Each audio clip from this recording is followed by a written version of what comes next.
Olha como foi cruel, foi triste, foi nojenta essa colonização, esse neocolonialismo.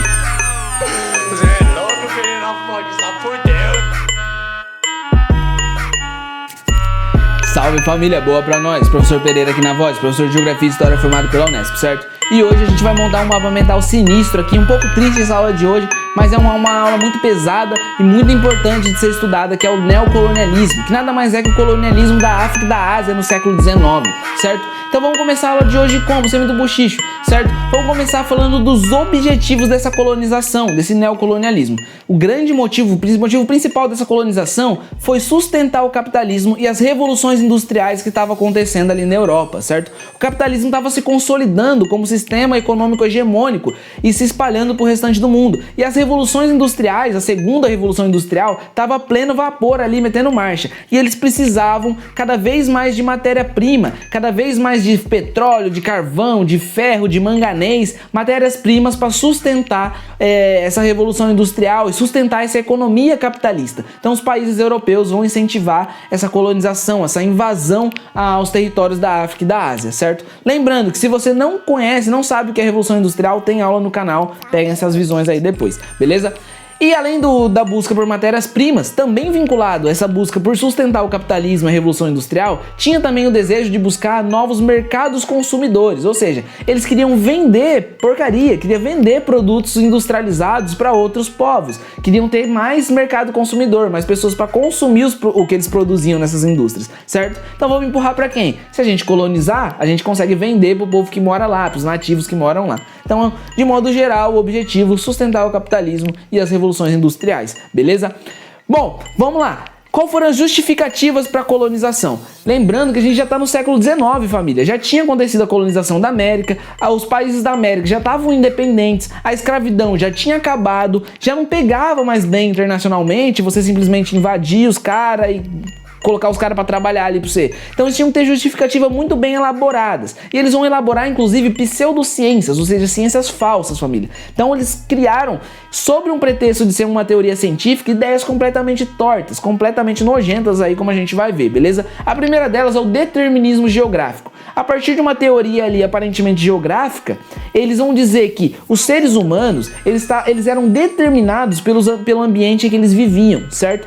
Então, dependendo do ambiente que você vivia, determinar a sua capacidade, inclusive mental. E eles vão dizer que pessoas que nasceram em ambientes quentes, família, nasceram em ambientes desfavoráveis. Então, todo mundo que nasceu em zonas tropicais, zonas quentes, América, África e Ásia, que são zonas quentes, ou boa parte delas, seriam pessoas naturalmente determinadas a ter uma condição evolutiva inferior aos europeus, que nasceram em climas mais temperados. Ó que loucura, ó que ideia torta.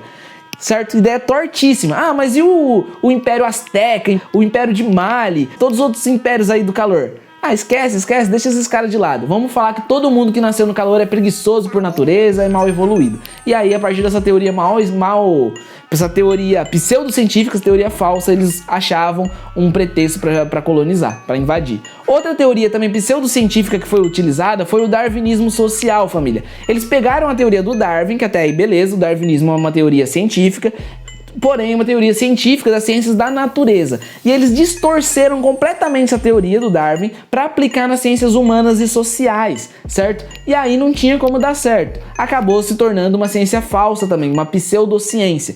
A teoria do Darwin, a princípio, ela diz que os seres, eles se adaptam ao meio e os mais adaptados, eles conseguem se multiplicar mais, conseguem se reproduzir mais, ao ponto de, ao longo de muitas gerações, conseguir extinguir os não adaptados ou os menos adaptados àquele ambiente, certo?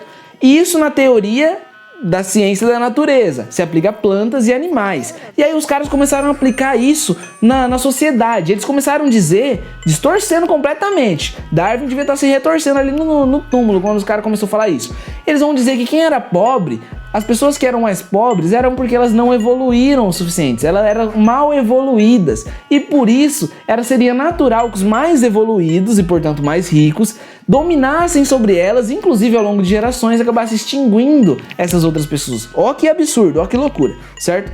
Além disso, eles vão usar também, aplicando isso ao neocolonialismo. Então eles vão dizer que os povos dos países da América, da África e da Ásia, eles foram colonizados ou estavam sendo colonizados porque eles também não evoluíram o suficiente, segundo a teoria darwinista, e logo seria natural o domínio dos povos superiores, dos povos europeus, aos povos inferiores, entre aspas, que seriam esses povos da África e da Ásia. Olha que absurdo também, ideias completamente tortas, certo? Isso aí é a ideia que é poucas ideias pra quem vê alguém falando umas asneiras dessas, certo? Umas porcaria dessa, beleza? Mas essas eram as teorias pseudocientíficas que eles utilizavam. E eles uniam tudo isso no que eles chamavam de missão civilizatória. Já que os povos da África e da Ásia são menos evoluídos, têm menos capacidade, cabe ao homem europeu levar a civilização para eles, já que eles não têm capacidade de evoluir sozinho. Ah, mas e o Império Azteca, Império do Mali? Esquece. Já que esses povos não tinham condições de evoluir sozinho, cabia ao europeu levar a civilização para eles. E eles chamavam isso de fardo do homem branco, que eles diziam que era um fardo, não era nem porque eles queriam, era só porque eles eram bonzinhos, só porque era vontade de Deus. Eles não queriam nada em troca. Não, né? Não queria explorar as riquezas, não queria petróleo, não queria ferro, não queria os minérios, ouro, diamante e tudo mais. Não, era só porque era vontade de Deus, segundo o discurso deles. E isso era a missão civilizatória, levar noções de civilização, de higiene e cristianismo para os povos agora, nesse caso, da África e da Ásia, certo? Pegou a visão aí das justificativas, só ideia torta, né? Só ideia errada, beleza? Mas foi o que eles utilizaram para colonização. Bom, se tem um cara que pode ser chamado pai do colonialismo da África e da Ásia, do neocolonialismo, esse cara é o Leopoldo II, que foi rei da Bélgica. Lá por volta de 1876, ele dominou a região ali das margens do rio Congo, e todas as margens ali, toda a floresta do Congo, ele dominou, sem respeitar os povos que ali viviam, e colonizou e começou a explorar riquezas desse território. Foi um momento que vários outros países da Europa falaram, mano, a gente não pode ficar pra trás, velho. O cara tá dominando lá os territórios da África, tá ficando rico com isso. A Bélgica tá enriquecendo com isso. E aí, vários países capitalistas, principalmente ali da Europa, eles vão formar a Conferência de Berlim. O que foi a Conferência de Berlim, professor? Os caras, mano, representantes de 14 países, principalmente capitalistas ali da Europa, eles sentaram numa mesa, colocaram um mapa da África assim na mesa, na parede, e começaram a riscar, começaram a fazer risco. Falaram, daqui pra cá é meu, daqui pra cá é seu. Ah, mas o povo que vive lá, os impérios que vivem lá, não, esquece esse povo pra lá, deixa eles quietos. Então, reinos incríveis, grandes, foram divididos no meio. Agora metade estava num país, metade estava no outro. Ou pior, reinos inimigos, que às vezes tretavam, tinha guerra entre eles, foram unidos num único país. E aí tinha guerra dentro desse próprio país. Muitas das vezes era apoiada essas guerras pelos colonizadores, pelos europeus. Para quê? Para que um dos povos dominasse e escravizasse o outro. E aí, além da colônia, além dos minérios que eles roubavam, eles tinham escravos ali, pessoas escravizadas para trabalhar para eles. Tudo consentido pelos europeus, tudo estrategiado, pensado pelos europeus. Olha como foi cruel, foi triste, foi nojenta essa colonização, esse neocolonialismo, beleza? Os países que mais se beneficiaram desse processo de neocolonialismo foi a Inglaterra e a França, como a gente já vai ver no mapa. Mas também vários outros países participaram e colonizaram, como a Alemanha, a Itália, a Holanda, a Espanha, Portugal, o Japão e até os Estados Unidos, que até há pouco tempo era colônia, foi colonizado também, família. Beleza? Vamos dar uma olhada no mapa, então? Então, olha só, tudo isso que está em laranja clarinho, que já é o grande destaque, foram territórios colonizados, invadidos pelos ingleses. Tem a Austrália, tem a Nova Zelândia, a Índia, que era um lugar muito rico, que dava para explorar muita riqueza da Índia. O Paquistão aqui junto. Além disso, na África, eles queriam montar uma estrada de ferro que iria do Egito até a África do Sul, e quase conseguiram, tanto território que eles colonizaram aqui na África. Só faltou a Tanzânia aqui, beleza? O segundo que mais se destaca, claro, é a França, aqui em verde clarinho. Então, os territórios do norte da África, aqui eles dominaram muitos territórios também, além de alguns territórios aqui na Ásia também, como a Indochina, que seria hoje ali o Vietnã, o Laos e alguns outros países, certo? Além disso, a gente tem a Itália em verde mais escuro, a Alemanha aqui em rosa, a Holanda, por exemplo, em azul clarinho aqui na Indonésia, e os Estados Unidos, que chegou a colonizar algumas ilhas, como o caso da Filipinas aqui, beleza? O Japão também colonizou áreas da China, áreas aqui da Coreia, da Manchúria, beleza? Então foram esses países que colonizaram aí, certo? Bom, vamos continuar então? Vamos continuar imitando mais na nossa aula. A gente viu ali, dá pra notar no mapa da África que só 2 territórios não foram colonizados dentro da África. Qual foram eles? O primeiro foi a Libéria. A Libéria, por que ela não foi colonizada, professor? Ela não foi colonizada, família, porque ela tinha uma relação muito estreita, uma relação diplomática muito próxima com os Estados Unidos. E muito provavelmente essa relação diplomática ajudou muito ela a se manter pelo menos parte do seu território independente. Ela chegou várias vezes, pedir ajuda para os Estados Unidos, falar, mano, ajuda nós, manda soldado, não deixa invadir a gente. Os Estados Unidos sempre se recusou. Os Estados Unidos sempre falou, ó, se vira aí, se tentarem te invadir, aceita que é melhor do que vocês entrarem em guerra. Mas mesmo assim, essa relação diplomática provavelmente ajudou muito. E de onde surge essa relação diplomática? Porque os Estados Unidos, quando abole a escravidão nos Estados Unidos, eles começam a mandar escravos, ex-escravos e filhos de ex-escravos de volta para a África. E a Libéria recebe essas populações. Então nascia aí uma relação diplomática. Beleza? O segundo é muito mais louco, muito mais sinistro o processo para se manter independente, que foi a Etiópia. A Etiópia era um império gigante, já muito antigo, e os etíopes, eles resistem às invasões com armas nas mãos, família. Eles pegam em arma e vão resistir às invasões europeias, certo? Sob a liderança ali do Menelik II, beleza? Inclusive o Menelik II, quando começou todo esse processo de colonização, ele já mandou uma carta para os europeus dizendo o seguinte: não tem a menor intenção de ser um espectador indiferente caso ocorra as potências distantes dividir a África. O cara já estava ligado. Pois a Etiópia, há 14 séculos, tem sido uma ilha cristã no mar de pagões. Então vocês não precisam vir com essas ideias de cristianismo para nós, que nós já tá ligado. Dado que o Todo-Poderoso até agora tem protegido a Etiópia, tenho a esperança que continuar a protegê-la e a engrandecê-la. E não penso sequer um instante que ele permita que a Etiópia seja dividida. Ele mandou essa carta lá pros europeus, falando, mano, não vou aceitar que vocês venham dividir aqui, a gente não precisa de vocês. E quando eles, mano, e mesmo assim a Itália vai tentar invadir a Etiópia e ele manda uma nova carta. Ele diz o seguinte: nossos inimigos começam a avançar, abrindo caminho na terra como toupeiras. Com a ajuda de Deus, não lhes entregarei meu país. Hoje, que os fortes me emprestem sua força e os fracos me ajudem em oração. E essa foi a última carta que ele mandou antes de pegar em arma mesmo, armar o povo e mandar eles para lutar nessa guerra contra a Itália. A batalha mais importante é a Batalha de Adwa, que foi uma batalha muito importante, tem inclusive significado religioso para a religião Rastafari, que tem certas ligações aí com a Etiópia. Então é bem marcante para todo esse movimento pan-africanista, todos os movimentos africanos e populações negras, é muito marcante essa resistência da Etiópia frente à invasão europeia, frente à invasão italiana, beleza?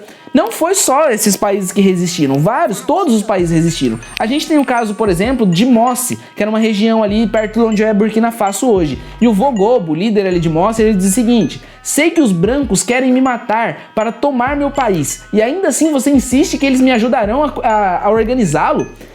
Por mim, acho que meu país está muito bem como está. Não preciso deles, não preciso de vocês. Tenho meus próprios mercadores. Considere-se feliz por não mandar cortar-lhe a cabeça. Parta agora mesmo e principalmente não volte nunca mais. Foi a carta também que o Vogobo de Mossi ali mandou para os europeus. Beleza? Não só isso, teve na China também uma resistência muito forte dos Boxers. A China era um território muito disputado, que todo mundo queria o território chinês. Então países europeus chegaram a brigar pelo território chinês. Por que a China não foi completamente colonizada? Justamente por 2 pontos. Primeiro, os próprios europeus entraram em rivalidade entre eles. Inglaterra, Alemanha, França, Holanda, Japão. Eles começaram a entrar em rivalidade entre eles para ver quem quer dominar a China. E tá ligado, inclusive, com a Primeira Guerra Mundial, família, se liga. Mas também a resistência dos Boxers, a resistência do povo chinês também foi muito importante para que a China não fosse completamente colonizada. Era um império também muito grande, um império muito importante, com muita riqueza, família. Inclusive, eles jogavam tão sujo os europeus que chegaram a levar drogas para viciar os chineses, no caso a Inglaterra, certo? Enfim, família, vários outros resistiram, certo? Tem muitos casos de camponeses que cozinhavam as sementes que os europeus levavam antes de plantar, para gerar prejuízo para os europeus, para que as plantas não nascessem, para ver se deixava eles em paz. Então todos ali resistiram à sua maneira. Bom, e as feridas? A gente vai ver que tem uma série de feridas que foram abertas e foram deixadas sangrando, muitas delas até hoje, desde esse neocolonialismo. Bom, a colonização, como eu já disse, uniu no mesmo território diferentes etnias, que gerou conflitos, que gerou guerras, que gerou um escravizando o outro. Essas rivalidades, muitas delas pioraram depois da independência. Pioraram, como é o caso de Ruanda, que teve um caso de massacre mesmo, que foi muito triste. Tem filmes, tem muita coisa sobre isso, beleza? Tem casos também na Ásia, como a Caxemira, que entrou numa rivalidade entre a Índia, o Paquistão, tudo que nasceu por causa desse neocolonialismo. Tudo culpa aí dos europeus, beleza? Muitas riquezas foram exploradas, deixando aí um rastro de miséria, de pobreza para as populações locais, certo? sem generalizar muito, porque tem muita coisa bonita, tem muita coisa bela na África, mas sim, muito rastro de pobreza foi deixado. Na África a gente tinha impérios mais ricos do mundo, eram africanos, e eles foi deixado para trás um rastro de pobreza, culpa também dos europeus, beleza? E aí cabe destacar também que a maioria dos países africanos só conseguiu sua independência na década de 60. São países recentes que ainda sofrem vários problemas, que ainda não são estáveis, a maioria deles, ainda estão em processo de estabilização, beleza? Então é isso, família, são feridas que foram abertas e sangram até hoje.